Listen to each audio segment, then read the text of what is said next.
was supposed to ride the wave of Augusta, to turn momentum into momentum. Instead, it feels like the air has been pulled out of the room before the first tee shot has even been struck.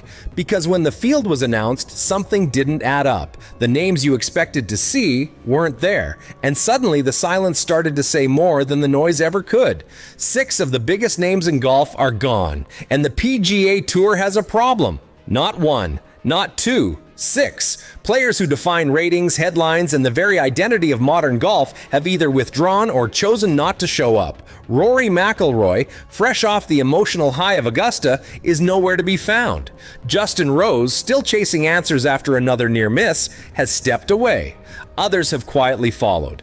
And just like that, a tournament designed to showcase the best in the world is forced to ask a dangerous question. Who's missing matters more than who's playing. This isn't just another stop on tour. The RBC Heritage is a signature event, a concept built by the PGA Tour to guarantee elite competition, to ensure that when fans tune in, they're watching the absolute best go head-to-head. Bigger prize pools, smaller, stronger fields, more pressure, more prestige. That was the promise. But a promise only works if the stars show up to fulfill it. And right now, that promise feels incomplete. Because when the spotlight is this bright, even one absence is noticeable. 6? That's something else entirely. The list doesn't just raise eyebrows, it changes the entire conversation. Rory McIlroy, the face of modern golf and fresh off the emotional storm of Augusta, made the decision to step away. No victory lap, no momentum carryover, just silence. In a sport built on rhythm and timing, skipping the very next event after the Masters sends a message, whether intentional or not. And then there's Justin Rose, who came so close to rewriting his own story at Augusta, only to walk away empty-handed. Days later, he withdraws. Not injured, not forced, just gone.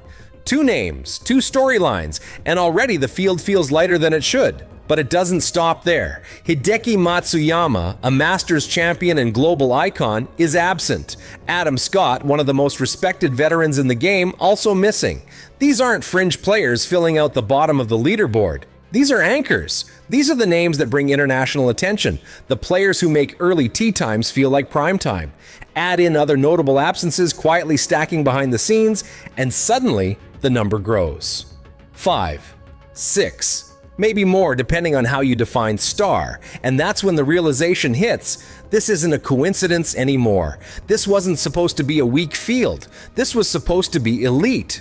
That's the entire point of a signature event under the PGA Tour structure. You create exclusivity to guarantee quality. You shrink the field so every name matters. But what happens when the very players you're building around decide not to show up? The structure doesn't collapse instantly. It cracks. Quietly at first, then all at once, because these aren't just golfers. They are global draws. They move ratings. They shape narratives. They are the reason casual fans tune in and hardcore fans stay locked. And when the stars don't show up, the product starts to crack. At first glance, it looks simple. Players withdraw, schedules change, golf moves on. But that surface-level explanation doesn't hold up under pressure.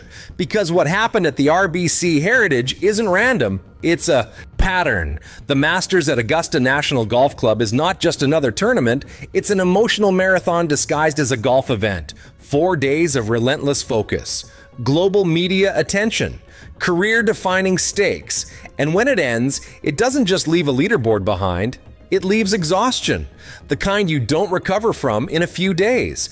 The kind that lingers longer than anyone wants to admit.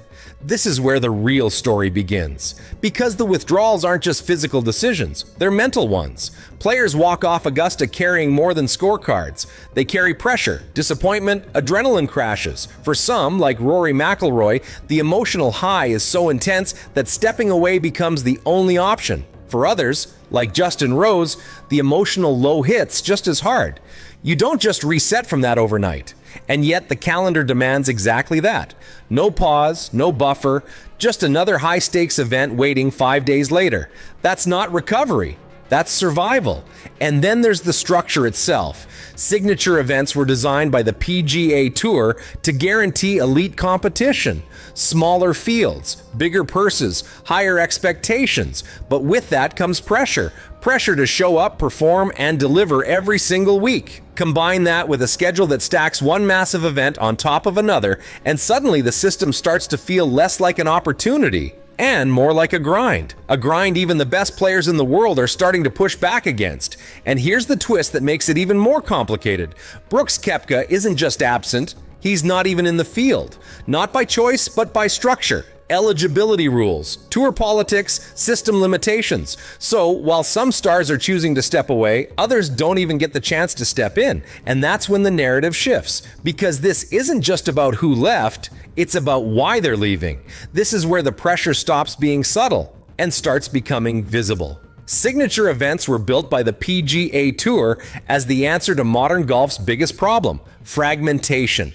The idea was simple: bring the best players together more often on bigger stages for bigger stakes. Guarantee star power, guarantee consistency, guarantee elite competition every single time the spotlight turns on. It wasn't just a format change, it was a promise to fans. A promise that when you tune in, you're watching the best in the world, not a diluted version of it. And for a moment, it looked like that promise might actually hold. But now that promise is being tested in real time, because the structure only works if the stars commit to it. And right now, they're not. Some are stepping away. Others aren't eligible to step in. The field is shrinking, but not in the way it was designed to. It's not exclusivity anymore. It's absence. And when fans start scanning a leaderboard and noticing who isn't there before they see who is, something has shifted. Something fundamental. Because this isn't just about one tournament feeling lighter, it's about the entire system starting to feel unstable. If your biggest names don't show up, what exactly are you selling? That's the question hanging over this moment. Not from critics, not from media, from the structure itself. Because signature events were supposed to eliminate uncertainty, not create it. And yet here we are watching a tournament designed to showcase the best, struggling to hold on to its biggest attractions. That's not a scheduling issue anymore. That's a perception problem. And in the background, quietly but unmistakably, another layer of pressure exists. Alternative leagues, different formats, different freedoms. They don't need to be named to be felt. Because every time a star chooses rest or is blocked by structure, the comparison grows louder without a single word being spoken. This isn't just one event falling short, it's a warning sign. And yet, the tournament still begins. The fairways at Harbour Town golf links are still pristine. The flags still move in the coastal wind. The first tee shots are still struck with the same precision and intention that defines this game at the highest level. Because golf doesn't stop. It never does. The RBC heritage moves forward, just as it always has, with players ready to compete, names ready to rise, and opportunities waiting for those willing to take them. For some, this isn't a weakened field, it's an open door. And that's where the story becomes complicated. Because while some stars are missing, others now have space to step into the spotlight. Players who would normally sit just outside the headlines suddenly find themselves in the center of the frame. Careers can change here. Legacies can begin here. That's the beauty of golf. It always creates opportunity when something shifts. But opportunity alone doesn't replace presence. It doesn't replicate the gravity of the biggest name.